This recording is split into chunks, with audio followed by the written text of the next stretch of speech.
So, Kate, as a parting shot, we managed to get hold of one of these for you. Take it away, enjoy it. You did a marvellous job with it. Thank you very much.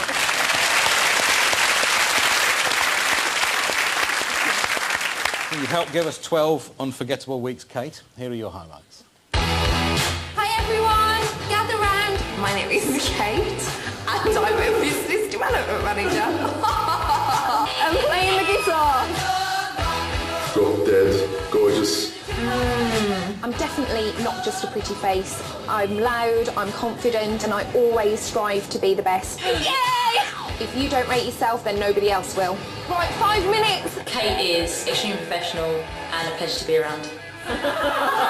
So we've literally made it by hand. She seems to kind of look like she knows what she's talking about. Look at the hunger in the eyes, I want the sale. I'm extremely passionate about working with Kate. I think she's brilliant. Anyone fancy a ride?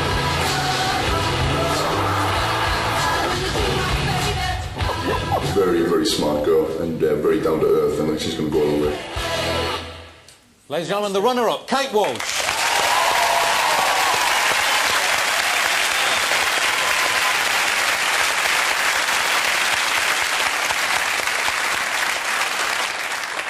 Now to the winner. Here's the moment. 12 weeks of waiting came to an end for us all. It's a tough decision. You are the best that I've ever had in the final in this boardroom. That I promise you. My instincts are telling me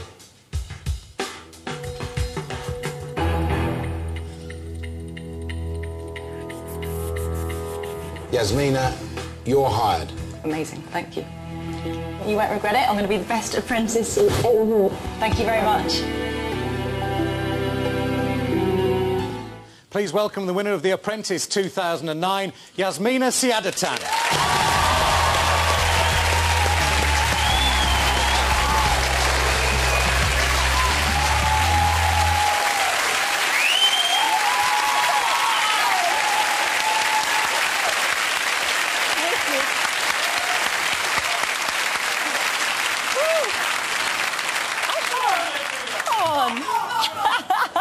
Now listen, you said you'd win, but yeah. They all say they'll win. Did you really believe it? Yeah, I did. Yeah, I did. I really believed it until I met Kate.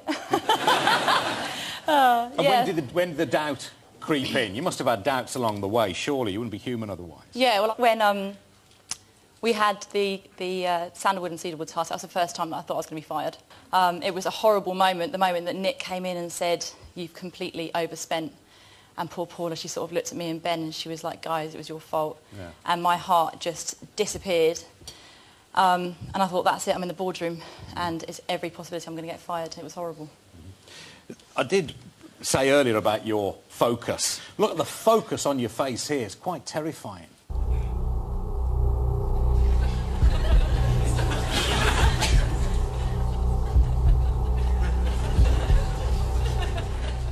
Is that how it always felt inside? Were you that focused, Well, that driven? I think the thing is The Apprentice really opens your eyes to who you actually are, because the perception you have of yourself sometimes isn't how other people perceive you to be.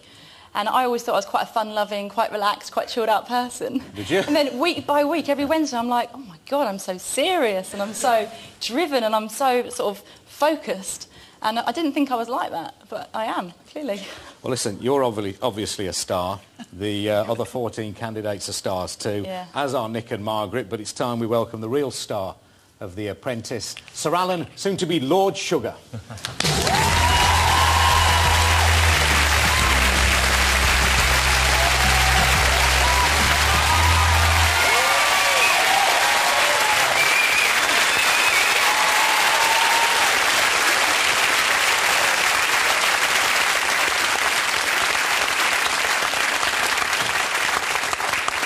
So for a trainee bugler in the Stamford Hill Boys Brigade, you've not done badly, have you, to be ennobled? It's not quite in the... it's not quite a done deal yet, is it's a little bit premature, Adrian. There's a committee, first of all, that has to see if I'm acceptable. If I was a betting man, I'd suggest that they're not going to turn you down at this stage. What did you see in Yasmina then? In just a few words, what did she do? Well, I mean, before I answer that, I have to reiterate that this is the... it is the toughest decision I've ever made in the 5 years.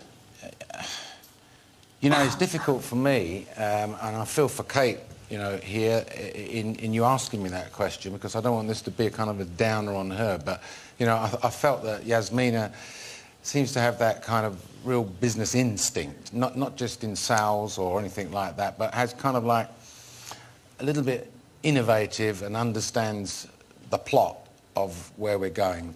Not to mention the way she used to gaze at me in the boardroom and hook on every single word that was coming out of my mouth. You know, if you X-ray it and all that stuff, and you know, that's really it. It's a gut instinct. It's something which is undescribable.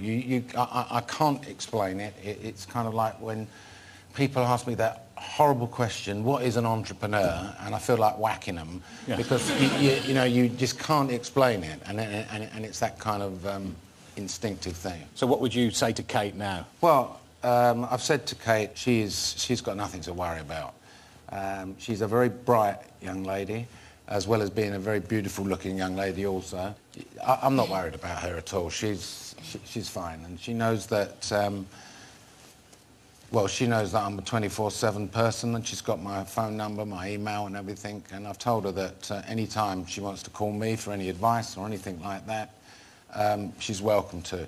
So what's Yasmina going to be doing for you? Well, Yasmina's going to work in our digital signage division. It's a growing company, and the division that she's going to be dealing with is healthcare. And what that's all about is that we put these digital screens up in doctors' surgeries and hospitals, and we put them there free of charge. This allows the doctors and the hospitals to put their kind of messaging on there, as well as us putting some advertising on there. Are you up for it then? Does that appeal to you, Yasmina? Yeah, You're not going to say otherwise. Absolutely up for it, yeah. I think Sir Alan knows my qualities by now, and I think he knows the best way to make use of me, so I'm going to trust in his opinion. OK. In this task, in an echo of task 2, your food product wasn't the greatest tasting, but it was at least competitively priced, and that's what went right for you this week. Yeah. Welcome to the launch of Coco Electric 2009.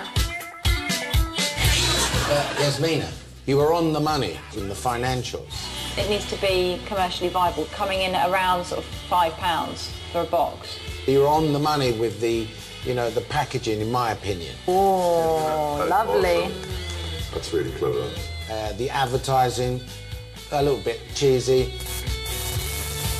I got the idea you'd get there in the end with a bit more tweaking. You were on the money. Credible winner? Absolutely. Absolutely. Absolutely. Don't let us slip through your fingers. Thank you very much. OK, so you like the look of these chocolates then, or at least like the look at the price? Well, as I said, I mean, the price was right. The price was right, the presentation was good, the advert, it would be tweaked up, it was halfway there. The chocolates weren't very good.